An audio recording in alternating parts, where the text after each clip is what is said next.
I was standing on my sister's front porch on Thanksgiving morning with a pumpkin pie in my hands when she blocked the doorway and said, "Talia, you can't come in. You are just an AC tech. My guests expect a certain standard." Her words hit me like a slap. I looked past her and saw my mother, my father, my brother, and even my grandmother pretending not to hear what she just said. No one defended me. No one spoke up. They stood there while I was treated like I was less than family. My heart dropped, but something inside me woke up. My sister had no idea that the college fund she bragged about came from me. She had no idea she was insulting the person keeping her future alive. She pushed me out of her house that day, and she thought she won. She had no idea what was coming when I walked back to my car and made my choice.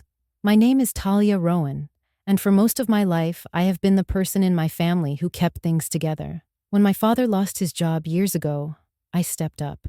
I didn't have the luxury of waiting for opportunities. I needed a skill that could pay bills fast, so I went to trade school and became an HVAC technician. I was proud of my work because it was honest. I fixed people's heating and cooling systems, helped families stay safe during summer heat and winter storms, and earned a steady income. It wasn't glamorous, but it was strong, stable work. To my family, especially my younger sister Brielle, it wasn't good enough. Brielle grew up hearing praise for her beauty, her grades, and her potential. Everyone believed she was meant for something bigger. She got into an expensive private college and suddenly became obsessed with status. She wanted to fit in with wealthy classmates, and she wanted to maintain a perfect image. She never told her friends that her tuition came from me. She never mentioned that I paid her housing deposit, her textbooks, her meal plan, or the laptop she used in class. She let everyone assume our family was well off. Meanwhile, I was working overtime and taking side jobs so she could stay in school. I didn't complain. I believed family helped each other. I believed giving without expecting anything back was the right thing. Still, I saw her attitude shift. She made little comments that stung more each year. Trade jobs are fine, but not for someone who wants a real future. College life is so different. You wouldn't get it. I need to look like I belong with my group. Every holiday visit made the gap wider. She carried herself like she was above me, even though I was funding the life she bragged about. I kept hoping she would mature, see the truth, and appreciate the support. But Thanksgiving morning proved how wrong I was. When she shut the door in my face and told me I wasn't good enough for her guests, I finally understood something important. I was giving everything to someone who didn't give me basic respect in return. And that moment pushed me toward a decision that would change our entire family. When I drove away from my sister Brielle's house that Thanksgiving morning, the cold air outside felt warmer than the way my own family had treated me. I kept replaying her words in my head. "You are just an AC tech." She said it with a tone that made it clear she believed my work made me unworthy of standing in her fancy, decorated dining room. The part that cut the deepest was not her insults. It was the silence behind her. My mother, father, grandmother, and brother all stood inside with their heads down like I was a stranger who showed up at the wrong door. No one said, "Stop, Brielle. She is your sister." No one stepped in to defend me. They watched me walk back to my car holding the pie I made for them. I drove home without turning on the radio because I needed the quiet to think. My hands were shaking on the steering wheel, not from anger at first, but from confusion. I had spent years helping this family. I covered bills when money was tight.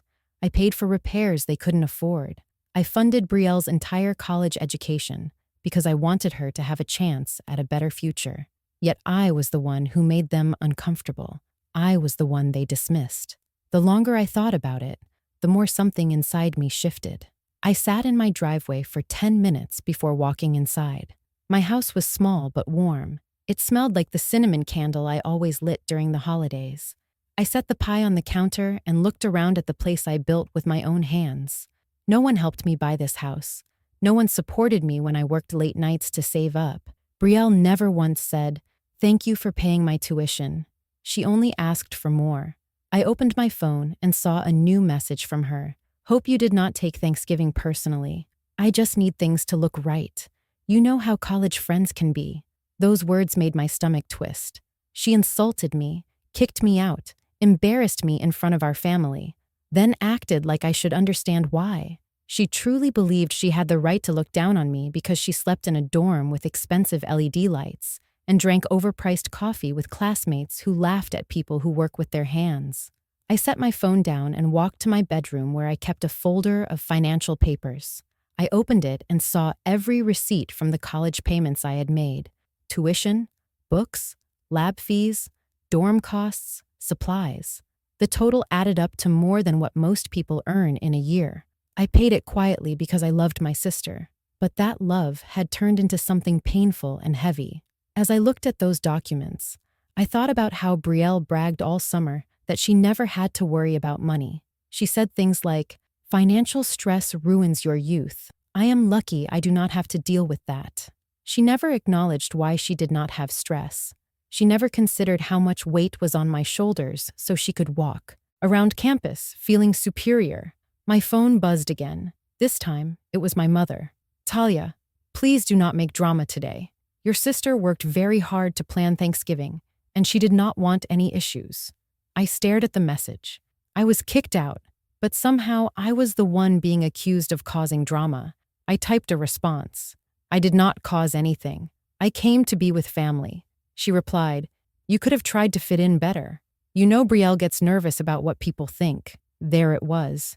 My entire childhood and adulthood wrapped in a single sentence. I was always expected to adjust, shrink, and stay quiet for the sake of someone else's comfort. Later that evening, as the sun went down, I logged into the college's online portal. I clicked on the payment section. The next tuition installment was due in 2 weeks. Brielle never worried about deadlines because she knew I handled everything. She spent her time taking pictures with her friends and posting captions about how proud she was to be building a sophisticated future. The reality was simple. She built it on my back, and she spit on me for it. I closed my laptop slowly, and for the first time in years, I allowed myself to see the truth clearly. I was helping someone who treated me like I was beneath her. I was lifting someone who wanted the world to believe I was the reason she should be embarrassed. That moment changed something inside me. This was no longer about Thanksgiving. It was about every insult, every dismissal, every silent moment when my family let Brielle's pride crush my dignity. I knew something had to change, and the change would start with me. I woke up the next morning with a different kind of clarity. The hurt was still there, sitting heavy in my chest, but it no longer controlled me. Instead, it pushed me toward a decision I should have made long ago. I walked into my small kitchen, poured myself a cup of coffee, and opened my laptop. The sunlight coming through the window felt bright and honest, nothing like the fake warmth I felt at my sister's house. I clicked on the college portal again, this time not to check the payment, but to understand my options. I read through the billing policies carefully and saw exactly what I needed. The account could be changed. Automatic payments could be stopped. Responsibility could be reassigned. The idea scared me at first. For years, I had been the one who stepped in, the one who solved problems, the one who carried the weight. But as I read through each line, I realized something powerful. Helping her did not make me a better sister. It made me an easier target. Supporting her did not inspire gratitude. It fed her entitlement. She had built her confidence on the belief that she was above me, and I had allowed it by constantly giving without boundaries. It was time to draw a line. I opened the payment settings and took a long breath. My hand hovered for a moment, not because I doubted the choice, but because this action meant changing the entire family dynamic. It meant choosing myself for once. I clicked the option to remove my card from the account. Then I confirmed the cancellation of all future automatic payments. It felt both terrifying and freeing. The screen refreshed and showed no active payment methods. I stared at it for a moment, letting the truth settle. I had finally stopped being her invisible safety net.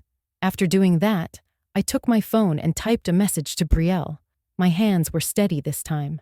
"I will no longer be paying for your college expenses. Handle them yourself." There was no anger in the message, just honesty. I hit send and placed my phone face down on the table. I knew the storm was coming, but I was ready for it.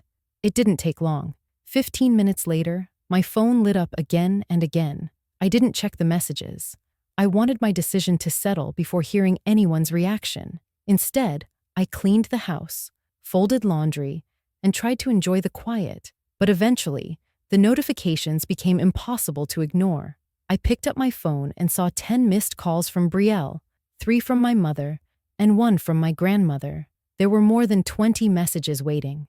I opened the one from Brielle first, because I knew it would be the loudest. "What are you doing? You cannot do this. I have classes. I have deadlines. You are being dramatic over Thanksgiving. Fix this." I felt a calm anger rise in me. She still believed everything revolved around her comfort. She still believed I owed her something. I replied, "I am not responsible for your education. I have paid enough. Take responsibility for your life." I sent the message and waited. The next call came from my mother. Her voice was sharp the moment I answered. "Talia, you cannot just cut her off without warning. She has exams coming up. She needs stability." I kept my voice steady as I answered. "She kicked me out of Thanksgiving because she was ashamed of me. She sees me as beneath her. I will not support someone who treats me like that." My mother sighed heavily. "You know how Brielle gets. She cares too much about appearances, but she is still your sister. Do not punish her. Punish her." That word stung for a moment. I wasn't punishing anyone. I was finally stopping the punishment that had been placed on me for years. Every overtime shift, every late-night job, every sacrifice I made so she could walk around acting superior. I took a deep breath. I am not punishing her. I am protecting myself. My mother had no answer for that. She simply said, "Think about the family," and hung up. The rest of the day was quiet, but the silence felt different. It wasn't painful anymore. It felt like the space I needed to rebuild my pride. That evening, I received an unexpected text from my brother Ethan. "I know things got heated, but I understand why you did what you did. You deserve respect too." It was the first time anyone in my family acknowledged my side of the situation. His support didn't fix everything, but it gave me strength. That night, I sat on my couch and thought about my new boundaries. I had been the reliable one for so long that I forgot what it felt like to put myself first. The decision I made wasn't about revenge. It was about fairness. Brielle had built a world where she believed she was superior. Now she would face reality and learn the value of effort. As I went to bed, I knew the real chaos hadn't started yet. Once the college sent her the official notice, Brielle would have to deal with the consequences. But for the first time in years, I slept peacefully, knowing I had finally done what was right for me. 2 days after I cut off Brielle's college payments, the real fallout began. I was finishing a service call at a small apartment downtown when my phone started buzzing nonstop. At first, I ignored it because I wanted to finish my work with a clear head. But when the buzzing didn't stop, I stepped outside and checked the screen.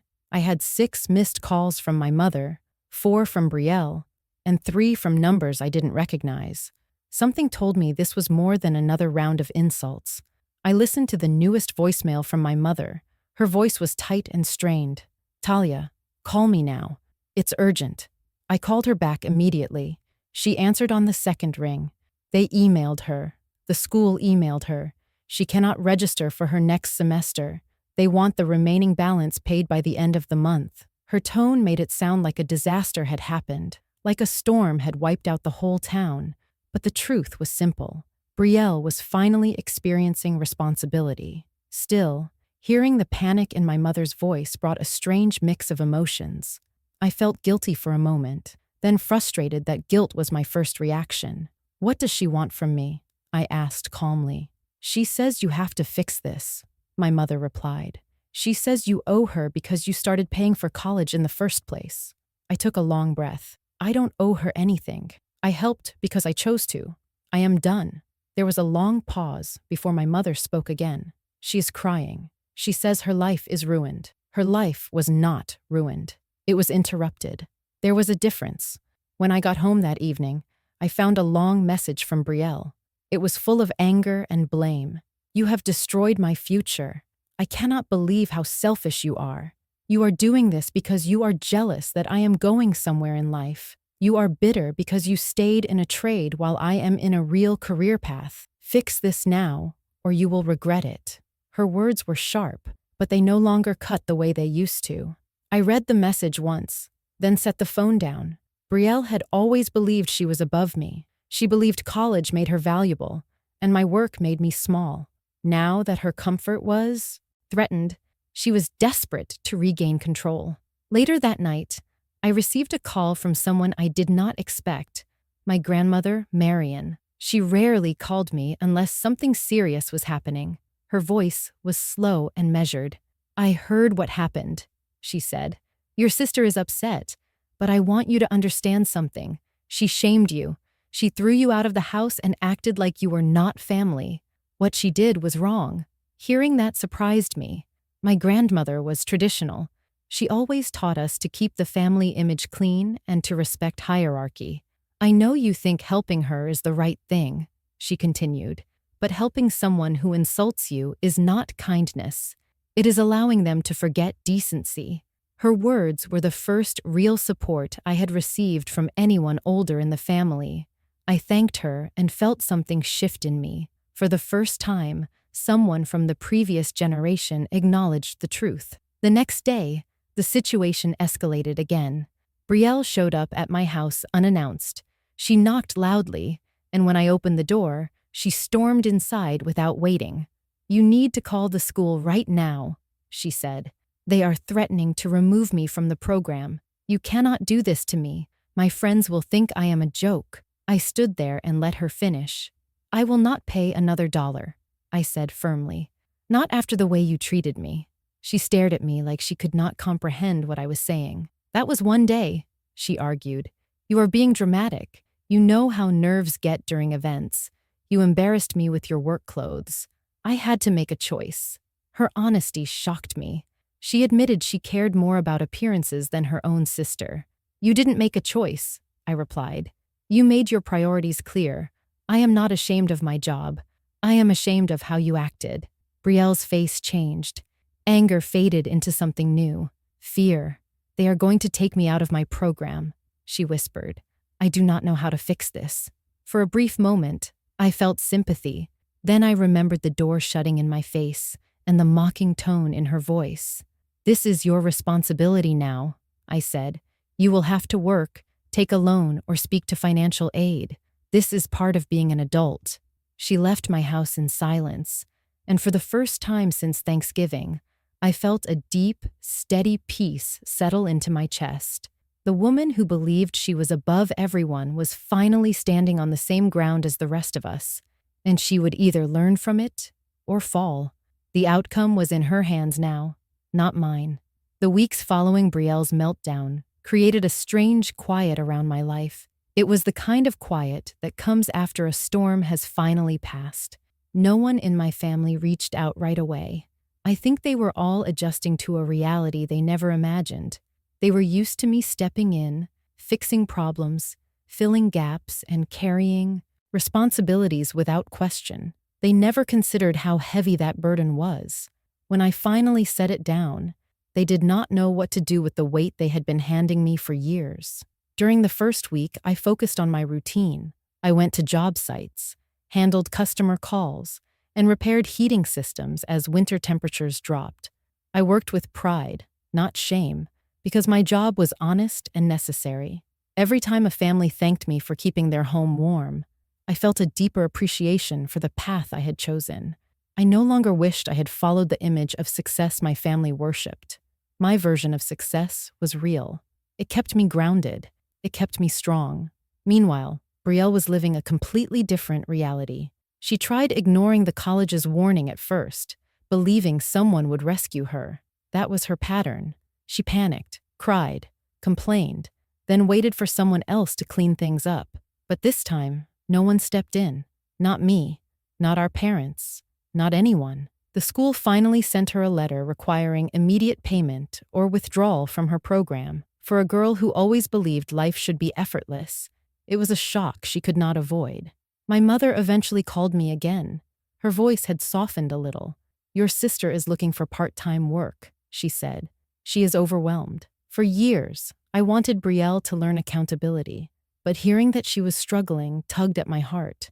I cared about her more than she cared about me, and even though I no longer carried her financial load, I didn't want her to fail. I hope she finds something that teaches her responsibility, I said, but I will not fix this for her. My mother paused before replying. I understand. It was only 2 words, but coming from her, they meant more than a long speech. For once, she was not demanding that I step in. She was accepting reality. Brielle eventually found a campus job answering phones at the registrar's office. It wasn't glamorous, and she didn't like it, but she started showing up every morning. She worked weekends and applied for a small emergency loan to cover part of her tuition. The rest she arranged through a payment plan that required her to budget for the first time in her life. Slowly, her tone in the messages she sent me shifted. The anger faded, replaced by exhaustion, then humility, then something that almost sounded like understanding. 3 months after Thanksgiving, she reached out again. This time, she didn't call or leave a demanding voicemail. She sent a text that read, "Can we talk when you have time? I want to say something important." The message surprised me, but I agreed to meet her at a small cafe near campus. When I walked in, she looked different. She looked tired, but not in a defeated way, more like someone who finally realized life doesn't run on entitlement. She stood up when I approached. "Talia, thank you for meeting me," she said softly. I sat down and waited for her to speak. "I owe you an apology." "A real one," she started, her eyes fixed on the table. "I treated you horribly. I acted like your work made you less than me. I thought college put me above you. I was wrong." Her voice trembled a little. I didn't interrupt her. She continued, "Working this job and dealing with bills made me realize how easy I had it. I thought you were supposed to help me. I never thought about how much it cost you or how much pressure it put on you. You didn't deserve any of the things I said."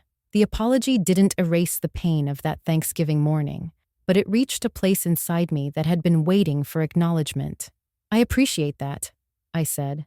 "I never wanted you to fail. I just needed you to respect me." "I know now," she replied. "I understand how wrong I was." We talked for an hour, not as enemies, not as rivals, as sisters trying to rebuild something fragile. I didn't promise to take over her payments again, and she didn't ask me to. Instead, she told me she planned to keep working and finish school on her own. For the first time, I believed she meant it. As I drove home, I felt a peace I had not felt in years. Setting boundaries had not destroyed my family. It had revealed the truth, forced growth, and finally given me the respect I had been silently begging for. I learned that love without respect becomes a burden, and giving without limits becomes a trap. Standing up for myself didn't make me selfish. It made me whole. When I walked into my house that evening, the same cinnamon candle burned on my counter. The same toolbox sat by the door ready for morning repairs. But something inside me felt different. I wasn't the sister who carried everything anymore. I was the woman who finally stood up and demanded fairness. And my life became better because of it.